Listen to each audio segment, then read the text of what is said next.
Estudiemos Mateo 4. Acá el verso 1 nos dice que Jesús fue llevado por el Espíritu al desierto. Jesús nos enseña de forma adecuada lo que debemos hacer después del bautismo para ser victoriosos. Después del bautismo vienen las pruebas. El bautismo no da poder a nadie para vencer la tentación, como el nacimiento de un bebé tampoco lo capacita para nada. El bautismo es tan solo el nuevo nacimiento del creyente. Lo que Jesús hizo después es lo que capacita para vencer y es lo mismo que tenemos que hacer nosotros, buscar el alimento y la fuerza en Dios para vencer. Dice el verso 1 que fue llevado al desierto para ser tentado por el diablo. Algunos creen que el Espíritu Santo condujo a Jesús a la tentación porque él tenía que ser tentado en todo según nuestra semejanza, pero sin pecado. Piensan que el objetivo del Espíritu Santo era conducirlo al desierto para ser tentado, pero Dios no tienta a nadie. Mateo escribió el relato posterior al suceso y lo que está diciendo es que el Espíritu Santo condujo a Cristo a un lugar desolado para capacitarlo para su ministerio y en el proceso Satanás aprovechó tentarlo. Esto está en armonía con Marcos, que dice que el Espíritu le impulsó al desierto, pero a orar y ayunar, y entonces era tentado por Satanás. Lo mismo afirma Lucas también. Mateo continúa su relato diciendo que después de haber ayunado 40 días y 40 noches, tuvo hambre. Las tres tentaciones de Cristo no llegaron al inicio de su periodo de oración de los 40 días de ayuno, sino después, cuando tuvo hambre. Por eso la primera tentación tuvo que ver con satisfacer su hambre.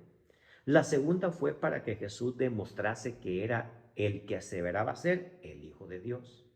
Ya el Padre se lo había afirmado en el momento de su bautismo.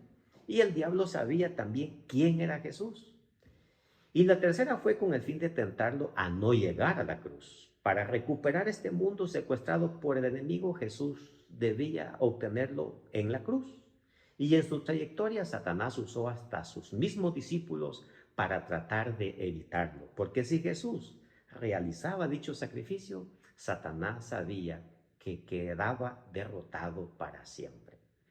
Las tentaciones llegaron en el momento de mucha debilidad física de Cristo, pero estando muy fuerte en lo tocante a lo espiritual. El ayuno cumple siempre su propósito.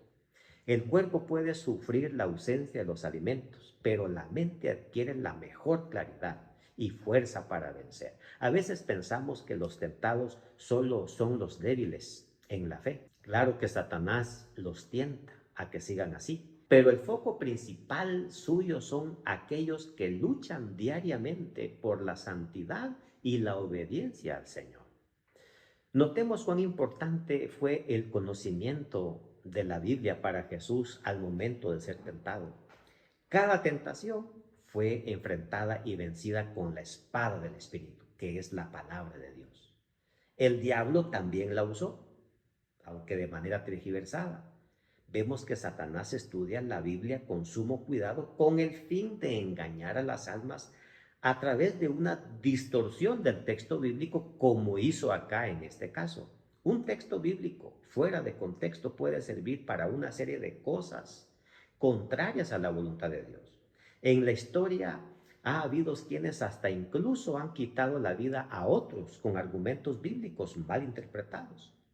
Pero bueno, una vez pasado ese periodo de fortaleza espiritual y habiendo vencido la tentación, Jesús inició su ministerio.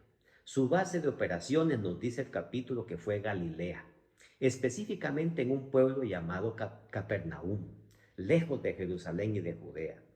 Con el poder adquirido en su retiro espiritual de 40 días, recorrió toda Judea, dice el verso 23, enseñando en las sinagogas de ellos, predicando el evangelio del reino y sanando toda enfermedad y toda dolencia en el pueblo. Mi amigo, aquí podemos notar que después del bautismo sigue la consagración. Después del bautismo vienen las pruebas. Pero es hasta después del bautismo cuando Dios puede vencer por nosotros. Antes no. Después del bautismo también debemos buscar e identificar un ministerio. Vemos que Cristo se mantuvo ocupado hasta la cruz. Bautizarse y llevar una vida ociosa es peligrosa y Cristo lo sabía. Cada uno tiene un lugar en el plan eterno de Dios. Tan ciertamente como hay un lugar preparado para nosotros en las mansiones celestiales, hay un lugar designado en esta tierra en la cual también debemos de ocuparnos como Jesús lo hizo. Quiero invitarte este día a que busques a Dios en oración, en consagración, en ayuno.